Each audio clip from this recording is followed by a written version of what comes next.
ഓം സദാശിവസമാരംഭാം ശങ്കരാചാര്യമധ്യമാം അസ്മദാചാര്യപര്യന്താം വന്ദേ ഗുരുപരമ്പരാം.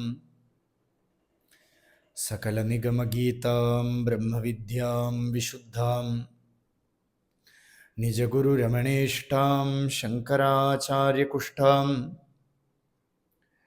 ദദതി കരുണയായേ പ്രൗഢഗംഭീരവാച രമണചരണതീർത്ഥാൻ ദേശികാന്താൻ നമാമഃ.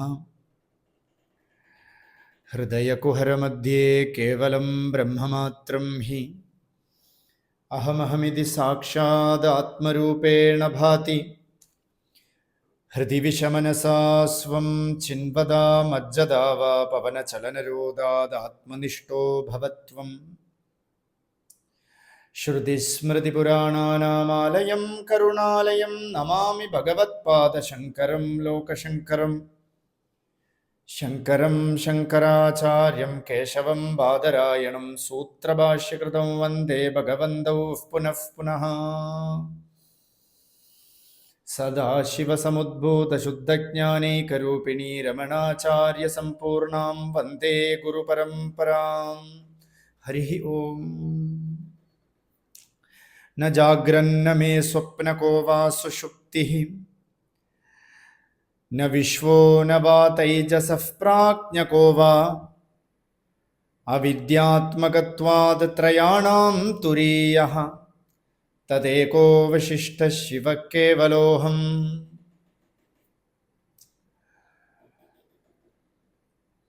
ജാഗ്രത്, സ്വപ്ന, സുഷുപ്തി, ഇത് മൂന്നിലും മാറാതെ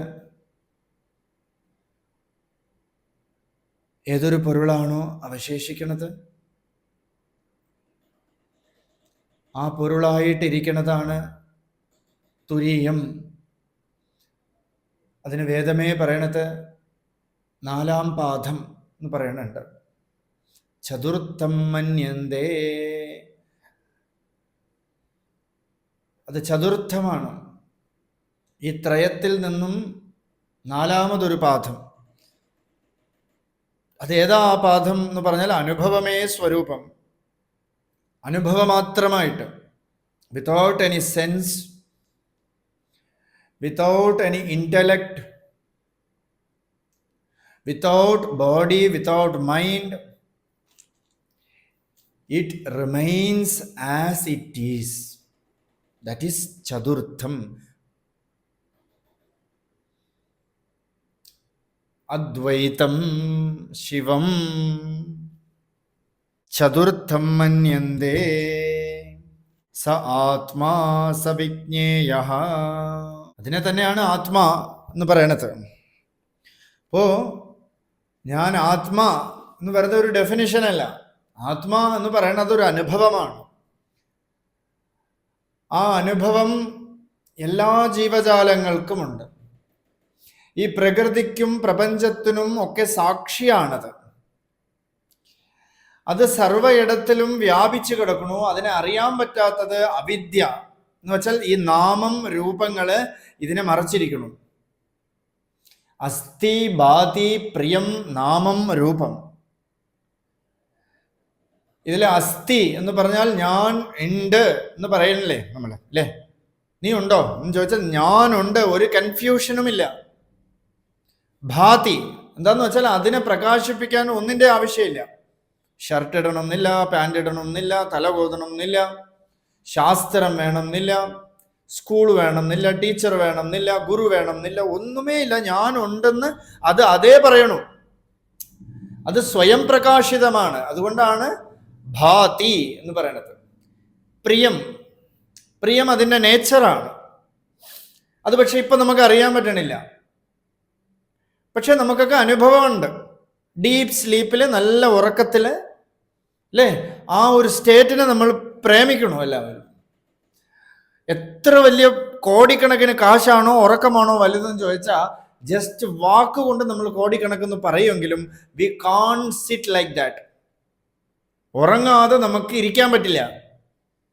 ആ സ്റ്റേറ്റിൽ നമുക്ക് ഇരിക്കാനേ പറ്റില്ല. ഈ ജാഗ്രതത്തില് അധിക കാലം ഇരിക്കാനേ പറ്റില്ല. കാരണം എന്താന്ന് വെച്ചാ ഇതായിട്ട് നമ്മൾ ഇരിക്കാത്തടത്തോളം മെന്റലായി പോകും, നമുക്ക് ഭ്രാന്ത് പിടിച്ചു പോകും അല്ലേ. അതൊരു റിലീഫാണ്. അതുകൊണ്ട് എല്ലാവരും അറിഞ്ഞോ അറിയാതെയോ ഈ ഉറക്കത്തിനെ ഇഷ്ടപ്പെടുന്നുണ്ടോ? എങ്ങനെയാന്ന് വെച്ചാൽ രാവിലെ ഒരു 6 മണിക്ക് നമുക്ക് എണീക്കണം എന്ന് വെച്ചോളാം. അറിയാതെ ഞെട്ടി ഒരു 3 മണിക്ക് എണീറ്റു. 6 മണി ആയോ എന്ന് വിചാരിച്ച് ടൈം പീസ് നോക്കിയപ്പോൾ ഇനി 3 മണിക്കൂറുണ്ടോ ഉറങ്ങാൻ എന്ന് അറിയുമ്പോൾ സ്വമേധയാ ഉള്ളിലൊരു പുഞ്ചിരി, ഒരു സന്തോഷം വരും. എന്തുകൊണ്ടാണ് വരണത്? നമ്മളെല്ലാവരും ആ ഒരു സ്റ്റേറ്റിനോട് പ്രിയമുണ്ട്.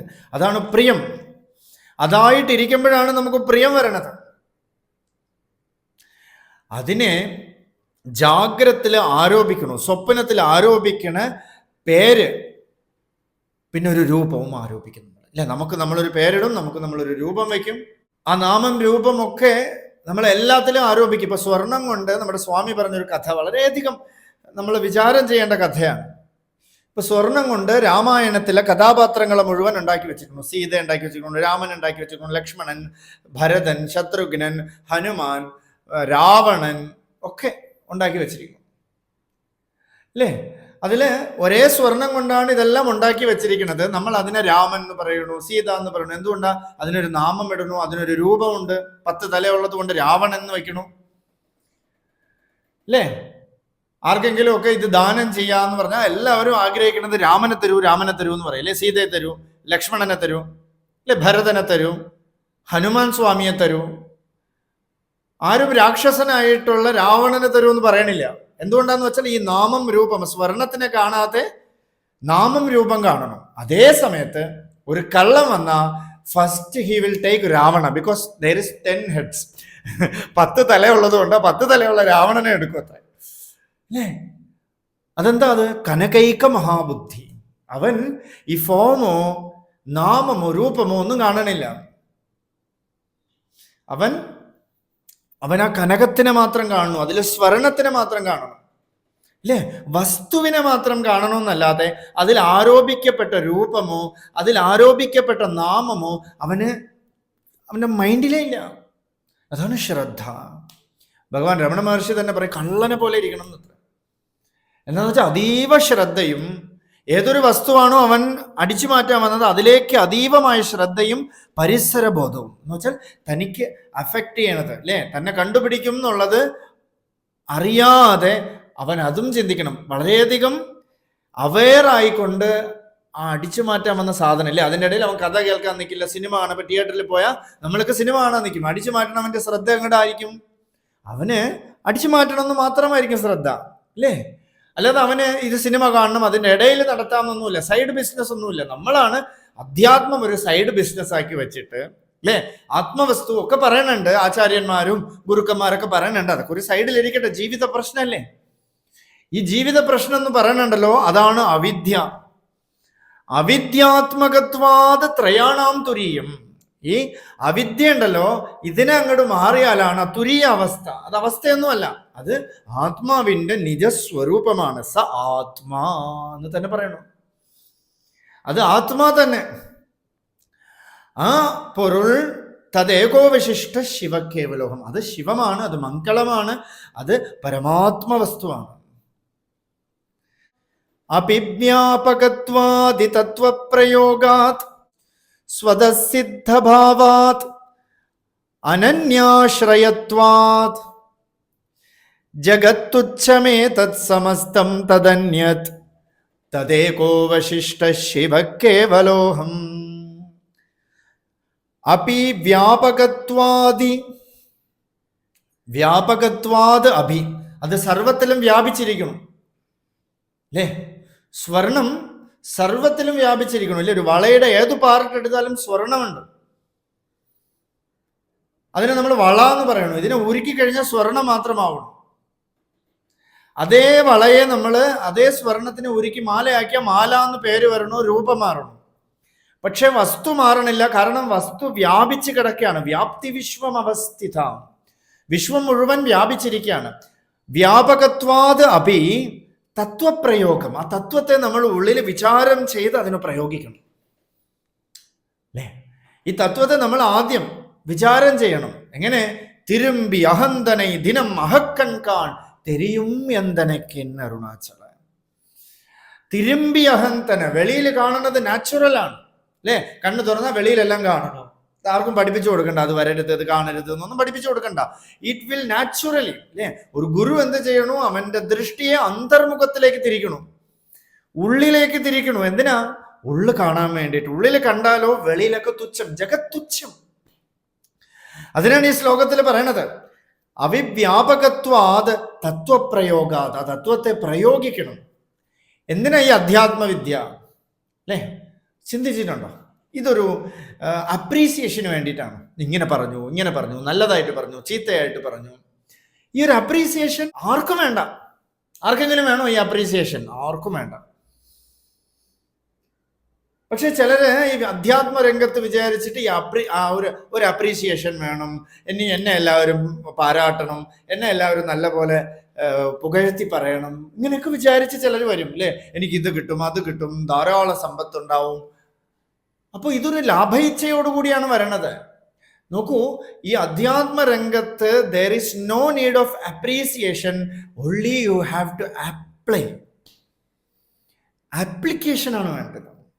ഉള്ളില് നമ്മൾ അതിനെ അവധാരണ എന്ന് പറയുന്നത്, ഉള്ളിലെടുത്ത് ധരിക്കുക, അതെടുത്ത് യൂസ് ചെയ്യുക. തത്വപ്രയോഗാത്, അതിനെ പ്രയോഗിക്കുക. ആ തത്വം എവിടെയാ പ്രയോഗിക്കേണ്ടതെന്ന് വെച്ചാൽ തർക്കശാസ്ത്രത്തിന് വേണ്ടിയിട്ടല്ല. ഖഡോവാമൃത് പിണ്ഡ അപി അണുരപി ധൂമോരഗ്നിരചലഃ പടോവാ തന്തുർവാ പരിഹരതി കിം ഘോരശമനം. ശിവാനന്ദ ലഹരിയില് ആചാര്യസ്വാമികൾ പറയാണ്, ഇത് ഘടമാണ്, ഇത് മൃത്പിണ്ഡം, ഇത് വെറും മണ്ണാങ്കട്ടയാണ്, ഇത് നൂലാണ്, ഇത് വസ്ത്രമാണ്. ഇങ്ങനെയുള്ള തർക്കങ്ങളൊക്കെ ഉണ്ടല്ലോ. ഇത് അഗ്നിയാണ്, ഇത് ധൂമമാണ്, ഇത് പുകയാണ്, ഇത് അഗ്നിയാണ്, പുകയാണ് അഗ്നിയായിരിക്കണത്, ഇല്ലെങ്കിൽ അഗ്നിയാണ് പുകയായിരിക്കണത്, ഇങ്ങനെയൊക്കെ പറഞ്ഞുള്ള തർക്കമുണ്ടല്ലോ. ഈ വേദാന്ത ശാസ്ത്രം it is not for any purpose in the worldly life. Worldly ലൈഫിൽ തർക്കത്തിന് പോലും ഇത് ഉപയോഗമല്ല. ഇത് അനുഭവമാണ്, തൻ്റെ സ്വരൂപത്തെ കാണിച്ചു തരുന്നതാണ്. അങ്ങനെ ഇരിക്കാൻ വേണ്ടിയിട്ടാണ്. വ്യവഹാരത്തിന് ഇതിന് നത്തിങ് ടു ഡു. വെറുതെ ആൾക്കാർ എടുത്തു വെച്ച് ഈ വേദാന്ത ശാസ്ത്രം വെച്ച് ആരെങ്കിലുമൊക്കെ ഡിഫീറ്റ് ചെയ്യാന്ന് പറഞ്ഞുകൊണ്ടിരിക്കുന്നു ഈ ശാസ്ത്രമൊക്കെ വെച്ചിട്ട്. അതിനു വേണ്ടിയിട്ടല്ല. കിം പരിഹരതി, പരിഹരതി കിം ഘോരശമനം. യമൻ വന്നാൽ ആര് ശമിക്കും? യമൻ വന്നാൽ അതിനെ ശമിപ്പിക്കോ ഈ വിദ്യ? എങ്ങനെ ശമിപ്പിക്കണം? ഇത് തത്വം പ്രയോഗിക്കണം. ഞാൻ ശരീരമല്ല, ഞാൻ മനസ്സല്ല, ഞാൻ ശുദ്ധ ചൈതന്യമാണ്, എന്നിൽ നിന്നും അന്യമായിട്ടൊരു പൊരുളില്ല. ഈ 3 അവസ്ഥകളും 3 കാലങ്ങളും ഞാനല്ല, ഈ 3 അവസ്ഥകളും ഞാനല്ല. ഞാൻ സർവത്തിലും വ്യാപിച്ചിരിക്കുകയാണ്. വ്യാപ്തി വിശ്വം അവസ്ഥിത. എനിക്ക് അതിർത്തിയില്ല, അതിവേലം. എനിക്ക് വെട്ടിപ്പിടിക്കാൻ ഒന്നുമില്ല, കാരണം സർവം ഞാനാണ്. അങ്ങനെ ഇരുന്നാൽ നമുക്ക് ബുദ്ധിമുട്ടുണ്ടോ? അപ്പൊ തത്വത്തെ നമ്മൾ പ്രയോഗിക്കണം. സ്വതസിദ്ധഭാവാത് അനന്യാശ്രയത്വാത്. സ്വതസിദ്ധം, സിദ്ധം എന്ന് പറഞ്ഞാൽ മഹാവിഷ്ണുവിന്റെ ഒരു നാമം. സുലഭ സുഹൃത സിദ്ധ, സിദ്ധമായിട്ടുള്ളത് എന്ന് വെച്ചാൽ ഉള്ള പൊരുൾ എന്നർത്ഥം. സത് എന്ന് പറഞ്ഞാൽ ഉള്ളത് എന്നർത്ഥം. സിദ്ധ, ഉള്ള പൊരുൾ.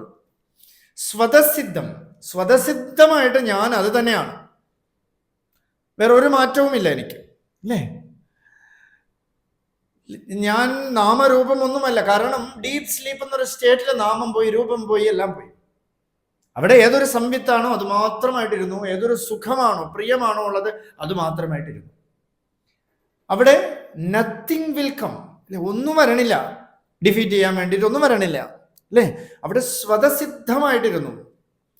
സ്വതസിദ്ധമായ ഭാവം അനന്യാശ്രയത്വാത്, അന്യത്തിനെ ആശ്രയിക്കാതെ ഇരിക്കണം എന്ന് വെച്ചാൽ it is not at all depending anything outside, because the treasure is inside. നമ്മുടെ സ്വാമി പറഞ്ഞൊരു കഥ, ഒരു പിച്ചക്കാരൻ വർഷങ്ങളായിട്ട് തലമുറയായിട്ട് പിച്ചை എടുത്തുകൊണ്ടിരിക്കുകയാണ്. ഒരു വലിയൊരു പെട്ടിയുടെ മേലെ ഇരുന്നിട്ട് തലമുറയായിട്ട് അപ്പൂപ്പൻ, അച്ഛൻ, ഇപ്പൊ മോൻ, ഇങ്ങനെ തലമുറയായിട്ട്. അപ്പൊ ഒരു നാളേക്ക് ഒരു സന്യാസി പോയപ്പോൾ ഭിക്ഷ ചോദിച്ചു. അപ്പൊ സന്യാസി പറഞ്ഞു, നീ ഒരു കാര്യം ചെയ്യൂ, നീ ഇരിക്കണ ഈ സ്ഥലം ഉണ്ടല്ലോ, ഈ പെട്ടി ഒന്ന് തുറന്നു നോക്കുന്നു. അപ്പൊ ഇയാള് പറഞ്ഞു, ഇല്ലല്ല, എൻ്റെ അപ്പൂപ്പനായിട്ട് അപ്പൂപ്പൻ തൊട്ടേ ഇവിടെ ഇരുന്ന് ഭിക്ഷ എടുക്കണം, നമ്മൾ പാരമ്പര്യ ഭിക്ഷക്കാരനാണ്, അതുകൊണ്ട് ഇതിനകത്തൊന്നുമില്ല, എനിക്കറിയാം. നീ തുറന്നു നോക്കൂ, നീ കണ്ടിട്ടുണ്ടോ? ഇല്ല, തുറന്നു നോക്കൂ. തുറന്നു നോക്കിയപ്പോ ധാരാളം രത്നങ്ങളും പണങ്ങളും ഒക്കെ ഇരിക്കണം അത്ര. കാരണം ഇതിന്റെ മേലേക്ക് ഇരുന്നിട്ടാണ് അവൻ ഭിക്ഷ എടുത്തോണ്ടിരുന്നത്. കനകനിധി, ഒരു കനകനിധിയിലെ മുകളിലിരുന്നിട്ട്, നല്ല സ്വർണ്ണ നിധിയിലെ മേലെ ഇരുന്നിട്ട് സ്വഗ്രഹേ പായസം തെക്വ ഭിക്ഷ എടുത്തോണ്ട് വെളിയിൽ നടക്കുന്നു. സ്വന്തം ഗ്രഹത്തിൽ പായസം വെച്ചിട്ട് വെളിയിൽ അല്പം പഞ്ചസാര തരൂ, അല്പം പാല് തരൂ, ഇങ്ങനെ കെഞ്ചിക്കൊണ്ടിരിക്കുന്നു. പായസം പൂർണ്ണമായിട്ടും അല്ല കെഞ്ചണത്.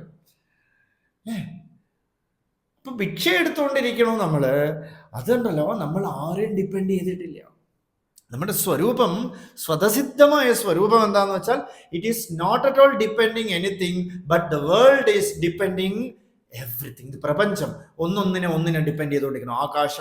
ആകാശത്തിന് വായു ഡിപ്പെൻഡ് ചെയ്യണു, വായു അഗ്നി ഡിപ്പെൻഡ് ചെയ്യണു, അഗ്നിയെ ജലം ഡിപ്പെൻഡ് ചെയ്യണു, ജലത്തിന് ഭൂമി ഡിപ്പെൻഡ് ചെയ്യണു.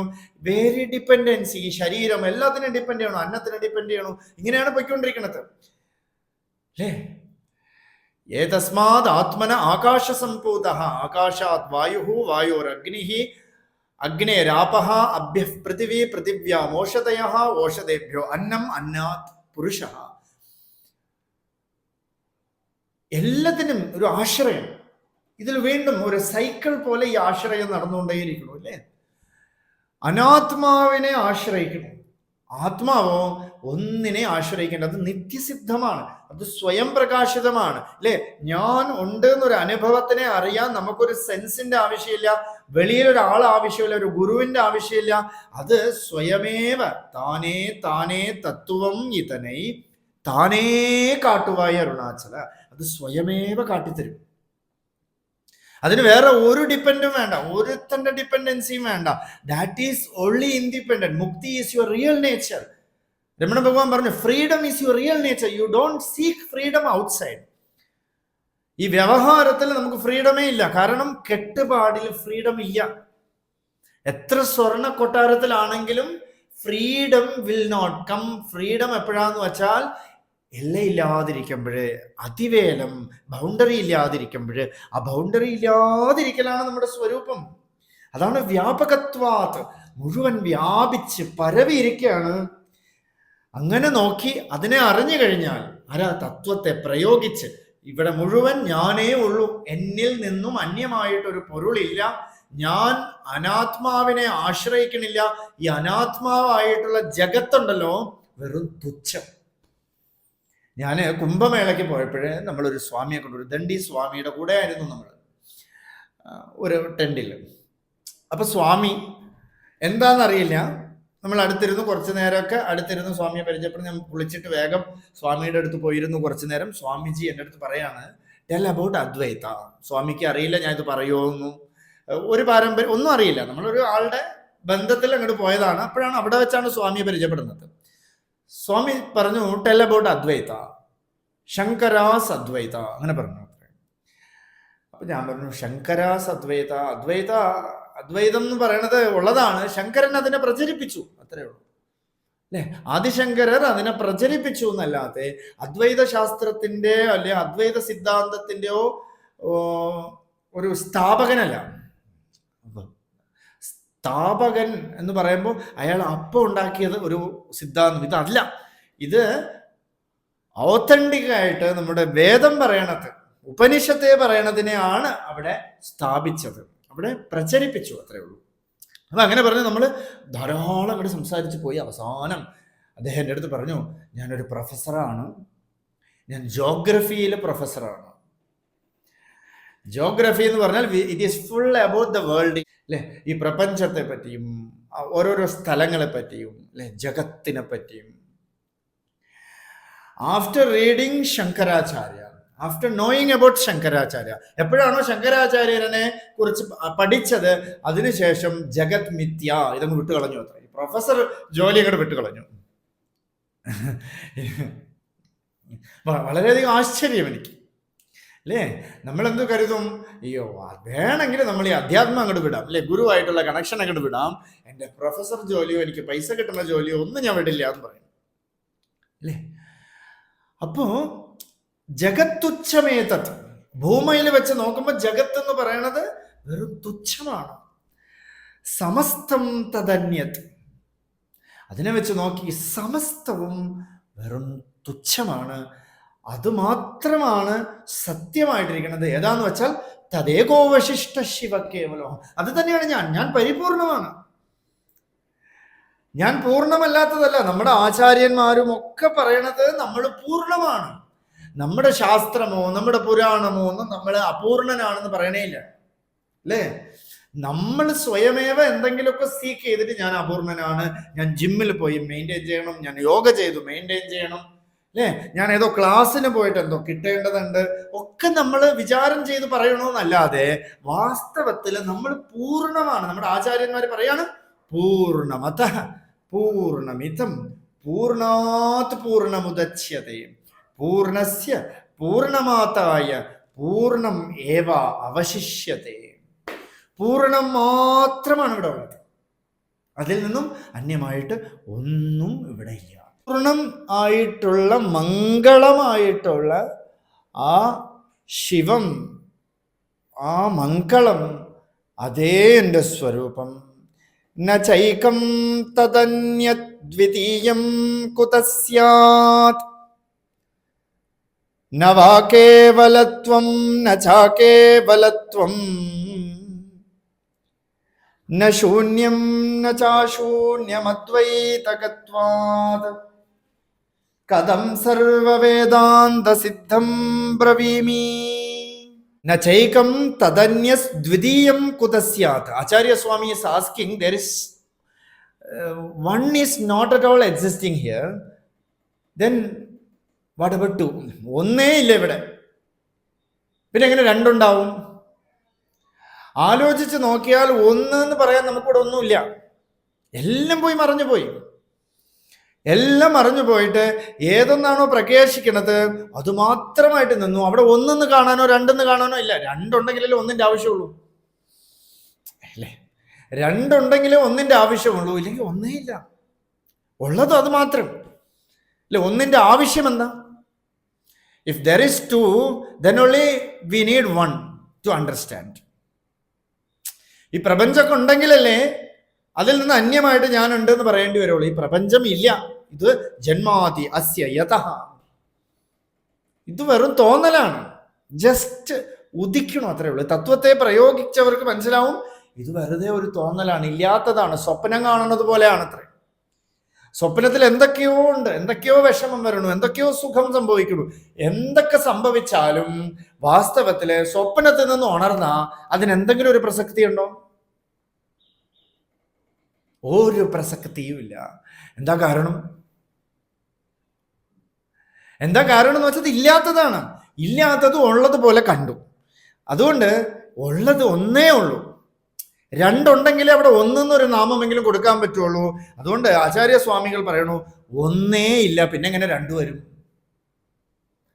അല്ലെങ്കിൽ രണ്ടിവിടെ ഇല്ല, പിന്നെ എന്തിനാ ഒന്നെന്ന് പറയണത്? അദ്വൈതം, ദ്വൈതമല്ലാത്തത് എന്ന് പറയണു. എന്നാന്ന് വെച്ചാൽ എന്തിനങ്ങനെ പറയപ്പെടുന്നു? എന്തിന് വേദം അങ്ങനെ പറയണമെന്ന് വെച്ചാൽ നമ്മള് ദ്വൈതം പശ്യതി, നമ്മളെല്ലാവരും ദ്വൈതത്തെ കാണുന്നു. ഈ തത്വത്തെ അറിഞ്ഞു കഴിഞ്ഞാൽ എവിടെ രണ്ട്? എവിടെയാ രണ്ട് കാണുന്നത്? ഒന്നേ ഇല്ല, അത്രേ. ന വാ കേവലത്വം ന ചാ കേവലത്വം. അല്ലെങ്കിൽ അവിടെ ഒരെണ്ണമുണ്ട്, അല്ലെങ്കിൽ അവിടെ ഒന്നുമില്ല. ന ശൂന്യം ന ചാ ശൂന്യം അദ്വൈതകത്വാത്. അവിടെ ശൂന്യമൊന്നുമല്ല, അല്ലേ? നമ്മുടെ ശാസ്ത്രം നേരത്തെ പറഞ്ഞതുപോലെ നമ്മുടെ ശാസ്ത്രം ശൂന്യവാദം പറയണില്ല. അവിടെ പൂർണ്ണമാണുള്ളത്. ഉള്ളതെന്തോ അത് പരിപൂർണമാണ്. വാട്ട് വിച്ച് എക്സിസ്റ്റ് ഈസ് പരിപൂർണം. അല്ലേ? പൂർണ്ണമേ ഇവിടെ ഉള്ളൂ എന്നല്ലാത്ത അപൂർണം തോന്നണു അത്രേ ഉള്ളൂ, വന്നു നിന്ന് മറയണു അത്രേ ഉള്ളൂ. ജസ്റ്റ് തോട്ടിൽ മാത്രമേ ഉള്ളൂ എന്നല്ലാത്ത എവിടെയായി തോട്ട് വരണത്? മനസ്സ് എവിടെ നിൽക്കണമെന്ന് വെച്ചാൽ മനസ്സ് ഒരു ആത്മവസ്തുവിൽ നിൽക്കണു. മനസ്സെന്ന് പറയണത് വസ്തുവൊന്നും ഇല്ല അവിടെ. ദ്വിതീയം കുതസ്യാത്, അവിടെ വേറൊന്നുമില്ല. അവിടെ മനസ്സുമില്ല, ഒന്നുമില്ല. അത് ശൂന്യവുമല്ല. അല്ലേ? ഉറക്കത്തിൽ അത് ശൂന്യമാണെങ്കിൽ why you are going to that state? ഉറക്കത്തിൽ ശൂന്യമാണെങ്കിൽ എന്തിനു പോണു? അവിടെ ശൂന്യമല്ല, അവിടെ ഒന്നസ്, പൂർണ്ണം. അദ്വൈതകത്വാത്, അവിടെ രണ്ടില്ലാത്തതായിട്ടുള്ള ഒരു പരമാർത്ഥ വസ്തുവുണ്ട്. കഥം സർവവേദാന്ത സിദ്ധം ബ്രവീമി, അത് തന്നെയാണ് സർവവേദാന്തങ്ങളും പറയണത്. ഏതൊരു പൊരുളിനെയാണോ സർവവേദാന്തങ്ങളും, വേദാന്തത്തെ വേററ വിളങ്ങും വേദപ്പൊരുൾ അരുൾ അരുണാചല, ഈ വേദാന്തത്തെ മുഴുവൻ ഏതൊരു പൊരുളിനെയാണോ കാണിച്ചു തരുന്നത്, ആ പൊരുൾ ഇറ്റ്സെൽഫ് ഈസ് അരുണാചലം എന്ന് രമണ ഭഗവാൻ. സർവവേദാന്ത സിദ്ധാന്തം ഒക്കെയും, എല്ലാ സിദ്ധാന്തവും വേദാന്തവും ഒക്കെ പറയണത് ഞാൻ ആത്മാ, ഞാൻ പൂർണ്ണം ഇതി വേദാന്ത ഡിണ്ടിമ. കൊട്ടിഘോഷം അത്ര, വേദാന്തത്തിന്റെ കൊട്ടിഘോഷമാണ് ജഗത് മിഥ്യ എന്നുള്ളത്. ബാലകൃഷ്ണൻ നായർ സാറ് ഇടയ്ക്കിടയ്ക്ക് പറയും മിഥ്യ മിഥ്യ മിഥ്യ, ദാറ്റ് കൺവിക്ഷൻ. ഇതെല്ലാം മിഥ്യയാണെന്നൊരു കൺവിക്ഷൻ ആര് കാണിച്ചു തന്നാ കൂടെയും, നോക്കൂന്ന് പറഞ്ഞാൽ കൂടെയും ഞാൻ ദ്വൈതം കാണില്ല എന്ന് വെച്ചാൽ ദ്വൈതം എൻ്റെ ഉള്ളിലില്ല. ജനകൻ ജനസമൂഹത്തിൽ അങ്ങനെ ഇരുന്നു, യാജ്ഞാവൽക്യനിരുന്നു, അല്ലേ? ഉള്ളതിനെല്ലാം ഇട്ടിട്ട് യാജ്ഞാവൽക്യൻ പോയി. എന്താന്ന് വെച്ചാൽ നാളെ ഇത് ഇട്ടിട്ട് പോവും, അല്ലേ? അതിനോട് ഞാൻ പറ്റിവെച്ചാൽ ഞാൻ നാളെ ദുഃഖിക്കേണ്ടി വരും. അതുകൊണ്ട് എനിക്ക് ഒന്നിനോടും പറ്റില്ല. എന്താ വേദാന്തം എന്ന് പറഞ്ഞാൽ ഈ ഭേദത്തിന് അവസാനം വരണം. നമ്മളെ സ്വാമി പറയും ഭേദാന്തം, അതാണ് വേദാന്തം. ഈ ഭേദഭാവത്തിന് എപ്പോ അറുതി വരണോ അപ്പോ വേദാന്തമായി. വേദാന്തം അതൊരു ശാസ്ത്രമല്ല. It is not belonging to science or shastra. It is pure anandam, pure bliss, pure perfection. ആ പെർഫെക്ഷൻ ആർക്ക് വരണോ അവൻ ഈ ദുഃഖത്തെ താണ്ടിക്കഴിഞ്ഞു. ദുഃഖം എന്ന് പറയുന്ന ഈ ദൃശ്യം, ഈ കാണപ്പെടുന്നത് മുഴുവൻ, ഈ ദൃശ്യം മുഴുവൻ അങ്ങോട്ട് പോയാൽ ഈ ഭേദാന്തം വന്നാൽ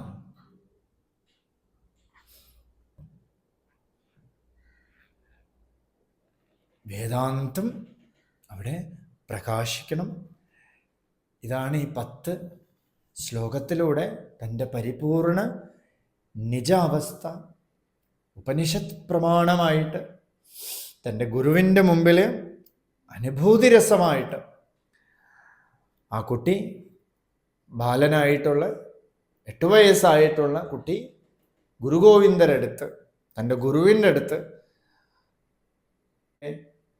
സ്വരൂപാനുഭൂതി പ്രകാശിപ്പിച്ചത്